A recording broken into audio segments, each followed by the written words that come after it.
Yeni rotamızdan herkese selamlar. Selamlar, günaydın. Biz çılgınlık yaptık. Ufak bir doğu turuna çıktık. Güneydoğu diyelim. Güneydoğu daha doğrusu. Şu an neredeyiz? Nemrut Dağı'ndayız. Nemrut Dağı'ndayız. Tam arkamızda görüyorsunuz. Şurası. O tepeye çıkacağız. O tepeye çıkacağız. Yaklaşık hızlı şekilde hemen bahsedelim. Dün yola çıktık. 1280 kilometre yaptık arabayla. Nemrut'a geldik. Yani Nemrut Dağı'nın olduğu yere geldik. Buradan da işte Mardin, sonrasında Urfa, Adana falan böyle bir ufak plan yaptık. Hemen size hızlıca bahsedelim arkadaşlar. Buraya geliyorsunuz, bu noktaya kadar geliyorsunuz. Sonra bu sağ noktadan, Kafeterya yazıyor. evet, oradan bilet almanız gerekiyor.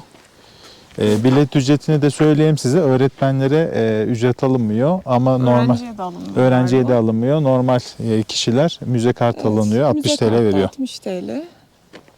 Yani alıyorsunuz, ondan sonra yukarı çıkış var. Buradan 2,5 kilometre. Biz şu an araçla çıkacağız. Şimdi Bazı zamanlarda servis oluyormuş galiba. Şimdi arkadaşlar araca binelim. Yukarıda tekrardan açarız. Bu arada kanalımıza abone değilseniz şu an aşağıda görmüş olduğunuz Instagram ve YouTube hesabımızı takip edebilirsiniz. Yukarıda görüşürüz. Evet, şu an 2,5 kilometrelik tırmanışımız başladı. Nemrut Dağı Milli Parkı. Evet, şu karşıda görmüş olduğunuz tepeciye doğru gidiyoruz. Heykeller de gözüküyor buradan. Biz görüyoruz ama şu an siz. Bak, tepede heykeller var. Görebiliyor musun? Tabii. Küçük de olsa gözüküyor. Gözüküyor. Evet, şu an aracımızla buraya kadar gelebildik. Park alanıdır yazıyor. Buraya çektik. Ve buradan şu görmüş olduğumuz heykellerin oraya doğru böyle tırmanacağız. Evet, tırmanışa başlıyoruz. Haydi hayat. Başlıyoruz. Bu arada biz buraya ablam, eniştem ve yeğenimle geldik. Buraya gelmemizin sebebi de yeğenim Mete. Evet, şu küçük bey. Kendisi Kral Şakir'in sanırım bir bölümünde görmüş bu heykelleri. Burayı görmek istediğini söylemiş. Biraz fazla korkunç, kendimi burada donduracağım. Mete, bir şey soracağım sana. Sen burayı nasıl gördün? Neden buraya gelmek istedin? Hatırlamıyorum. Hatırlamıyor musun? Heyecanlandı herhalde. Benle konuşuyor gibi anlatabilirsin. Evet. Bu heykelleri sen Kral Şakir'de mi görmüştün? Nasıl da orada? Ne diye geçiyordu yani? Kral Şakir devler uyandı. Devler uyandı. Teşekkür ederiz. Bu taş heykeller uyanıyor muydu yani? Vay. Çok güzel. Bakın, Mete sayesinde buralara kadar geldik. Bizden başka da kimse yok. Yani bir araç vardı.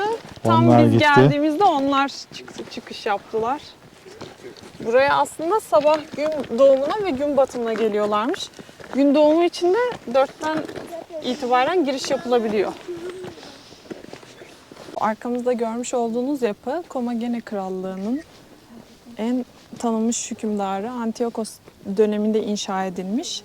Arkasında tümülüs olduğu söyleniyor. Tümülüs nedir dersek eğer, mezar ya da mezarlıkların üzerine böyle toprak yığını konması oluyor. Ama içeride Antiochos'un mezarı var mı yok mu tam bulunamamış. Çünkü kazı yapıldıkça o taşlar aşağıya doğru düşüyor ve hem esere zarar veriyor hem de hani başladıkları noktaya geri dönüyorlarmış. Önünde 5 tane heykel var. Yanında da o heykelin şu kartaldı galiba. Başında da aynı şekilde olması lazım. Bir de aslan heykeli var. Onların kafaları da bu zamana kadar tabii sağlam kalamamış. Aşağıya konmuş yani olan şekilleriyle. Soldan sağa ilk en baştaki hükümdar Antiochos'un heykeli oluyor. Şu kartal başının yanındaki. Şu Evet. tekkesi var Aynen. kafasında. Kubbe gibi. Evet. Onun hemen yanındaki Tanrıça Fortuna olarak geçiyor. Şurası. Evet, onun hemen yanındaki Zeus. Zeus, Yunan Mete'nin. mitolojisinden hepimiz biliyoruz zaten. Evet. Onun yanındaki Apollo. Sonraki Herakles. Yani bu tanrıçalar tapınağı gibi bir şey aslında. Hani burada Antiochos'un kendisini de buraya Dahil etmesinin sebebi kendisini bir ilah gibi görmesi ve aslında bir din yaratma düşüncesi varmış. O yüzden kendini ilah olarak tanıtmış aslında. Ve böyle hani anılması için bu şekilde bir anıt bırakmış diyelim. Bu tapınak mezar deniz seviyesinden 2150 metre yükseklikte. Bu arkadaki tümülüs kısmı da 50 metreymiş. Hatta 54 metreymiş ama sonra işte bu kazı çalışmaları sırasında falan sanırım 50 metreye düşmüş. Burası doğu terası oluyor. Buranın bir de arkasında batı terası var. Orada da aynı heykellerden var. Bu heykelin arasından hatta bir tapınağın içinden bir geçit olduğu düşüncesi varmış ama tabii buna ulaşamıyorlar. Ayrıca bu heykel anıtların arkasında da yazıtlar var. Bunların bir tanesinde Antiochos tarafından bir beddua yazılmış. O da şu şekilde: zamanın akışı içinde her kim ister bir kral ister bir hükümdar olsun tanrılara saygısızlık edip bu anıta zarar vermeye kalkarsa her türlü felaket başına gelsin demiş. Yani burayı bir nevi kutsal olduğunu ima Söylemek etmiş. istemiş. Evet. Ve zarar vermeyin demiş, yani tehdit etmiş. Tümülüs'ün içinde bir eğer mezar bulunsaydı Tutankamon'un mezarı kadar değerli olacağını söylüyorlardı. Ama ulaşamamışlar. Ve şu an kazı çalışması da yapılmıyor. Her kazı çalışması sonucunda burası birazcık zarar görmüş tabii. Zamanında Amerikalı arkeolog Terasa buraya geliyor ve 1950'li yıllarda yanlış olmasın yaklaşık 30 senesini burada geçiriyor. Buraya kendini adıyor mezara ulaşabilmek için. Varsa tabii, varlığı yokluğu tam olarak bilinmiyor bu arada. Ondan sonra bu 30 senelik zamanın sonunda kör olmaya başlıyor vesaire. Rahatsızlığı sebebiyle buradan ayrılmak durumunda kalıyor. Ve vefatında da kendisinin vasiyeti üzerine Amerika'da külleri yakılıp buraya dökülüyor. Serpiştirilmiş yani. Evet. Ki o zamanki kazı çalışmaları döneminde de en yakın su kaynağı 2,5-3 saatlik mesafede ve buralarda işte hani ekipler konaklıyorlar ama tabii çadır vesaire tarzı yerlerde son derece zor koşullarla bu kazı çalışmalarını sürdürüyorlar.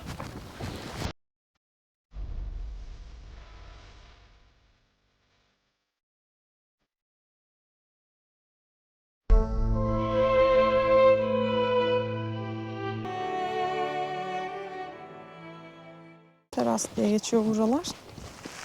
Oraya doğru ilerliyoruz. Bu tarafta tahtadan bir yol yapmışlar.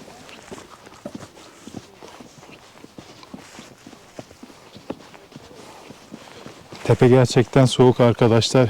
Hele rüzgar estiğinde, yani esmeyen yer bulduğunuzda şanslısınız. Şu an 11 civarı. Saat 11. Güneş var burada. Şöyle elimin kızarıklığını göstereyim Ama soğukta. sabah hani gün doğumu ve gün batımına geleceksiniz, bayağı tedarikli gelmek gerekiyor oraya. Bu tümülüs gördüğünüz üzere böyle parça parça taşlarla inşa edilmiş. Yani bu normal bir doğal bir dağ değil, insan yapımı bir dağ. Antiochos bu şekilde yaptırmış. Batı terasından gelirseniz şöyle bir merdivenli bir kısım var. Bol tırmanmalı. Yaklaşık yarım saat sürüyormuş bu tırmanma. Evet, burası yaklaşık yarım saat sürüyormuş. Biz nasıl oldu bilmiyorum. Tesadüf eseri mi de doğu tarafından gittik. Doğu tarafına gidin. Yani Gücünüz kalsın. biz 10 dakika bile sürmedi oradan Evet. oraya. Ki onda bile nefes nefese Bu kaldık. arada bayağı dik Ben arkadaşlar buraya şey yani. yapamazdım. Ama turistler bu taraftan geliyor farkındaysan. Evet. Ama çok güzel değil mi manzara ya? Şu tarafa da rüzgar gülleri koymuşlar. Gözükmüyordur muhtemelen ama harika. Evet, burası da arka tarafı oluyor. Suratları daha belirgin gözüküyor heykellerin.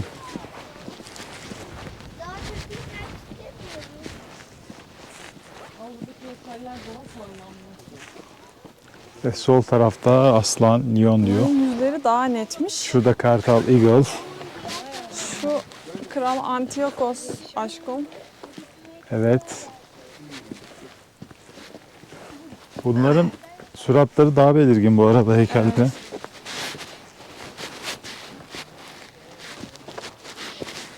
Evet, şu Coma Genetike yazıyor zaten.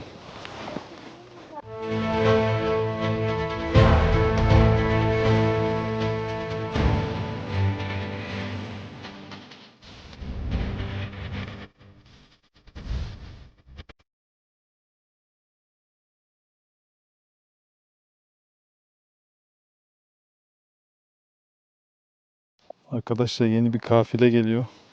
Batı kapısından genelde kafileler geliyor. Servis aracı da sanırım Batı kapısına bırakıyormuş. Şuradaki yoldan geliyor. Şu taşın hemen arkasında bırakıyorlar. Ama böyle şurası düz yol ve basamak basamak yani burası. Bayağı bir es çiziyorlar. Sonra şuradan çıkacaklar. Yani her çıkan nefes nefese kalıyor, duraksıyorlar falan, biz birazcık Şanslıydık. gözlemledik de.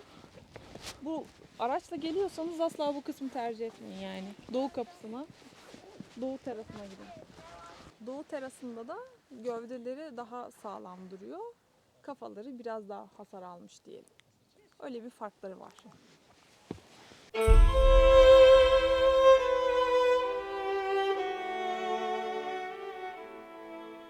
Nemrut Dağı'nın en önemli eserlerinden biri olan Aslan Horoskopu'nun detaylı anlatımını ablamdan dinliyoruz. Şu an görselini gördüğünüz aslanlı horoskop tam bir tarihe ışık tutuyor. Bütün dünyaca da çok değerli bir yapı bu. O yüzden koruma altına alınmış. Yani Nemrut'a çıktığında bu aslanlı horoskopu göremiyorsunuz. Nemrut'taki iki farklı açıda olan teraslardan birisinden bulunmuş bu horoskop. Bu horoskopun tek bir eşi daha olduğu söyleniyor, fakat bunun da çalındığından şüpheleniliyor. Buradan çıkan aslanlı horoskop dünya üzerinde bilinen ilk doğum haritası olduğu tahmin ediliyor. 1.75 ve 2.40 metre boyunda ve 0.47 metre kalınlığında olan bir taş kabartma olup sağa sola doğru yürüyen bir aslanı betimliyor aslında.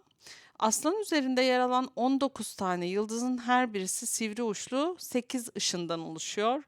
Gezegenlerin ve yıldızların dizilişleri incelendiğinde M.Ö. 109 yılının 14 Temmuz'unda saat 19.37'de olduğu hesaplanıyor. Buradaki bulunan horoskop öyle detaylı çizilmiş ki hangi tarihte olduğu, hangi saatte olduğu konusunda bize fikir veriyor.